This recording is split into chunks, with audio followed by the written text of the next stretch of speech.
emotions are a really important way for you guys to tell people what's true for you right now. In other words, when I tell you how I feel, I create change in my friendships. I create change in my relationships. So when you tell someone how you feel, you are communicating what is really true for you and what you need. Hello, I'm Bree Holcomb with BV22. Tonight we have a guest, Rachel Simmons, author of The Curse of the Good Girl, Raising Authentic Girls with Courage and Confidence. I believe that girls struggle under what I call the curse of the good girl, which is the pressure to be nice all the time, friends with everyone, unreasonably selfless, modest, and perfect at everything you do. And I believe that that pressure is both impossible to achieve. No one will ever actually be any of those things. So you're constantly feeling self-critical. But it also puts girls in situations where they can't take healthy risks, try new things, and they often can't express their needs and their feelings in relationships. My personal favorite, body language. Girls, we don't have lots of time to go into body language, but boy, could I. Don't we express ourselves without ever speaking, right? We got the hip and the tuck to the hand and the hair flip and the eye roll, and I could do like a whole workout video for you about the girl body language. When I was about 8 years old, I had a friend who tried to take my friends away from me. She was never very direct or upfront in her behavior, but she just seemed to be kind of operating in such a way that people wouldn't talk to me anymore.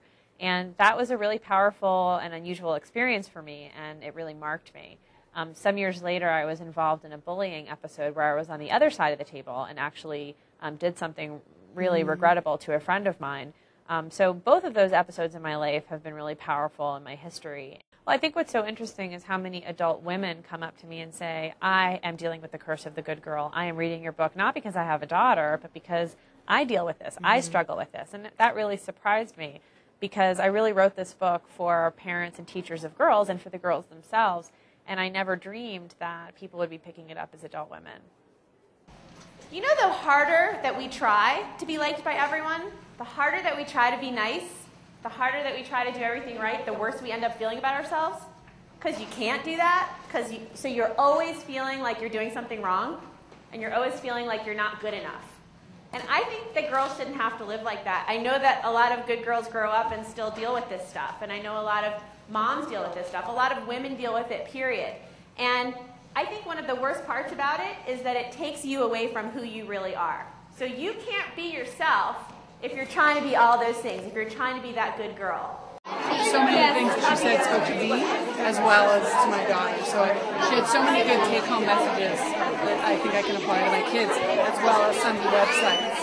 Excellent. What are some of the things that she said that spoke to you specifically? Oh, definitely about always wanting to be compliant and being a good girl and not speaking out, and how also all emotions are good. I really like that part, and how oftentimes children say we address how they act instead of how they're feeling. I really like that. I'm trying to teach my kids it's okay no matter what you're feeling, but appropriate actions that go with that.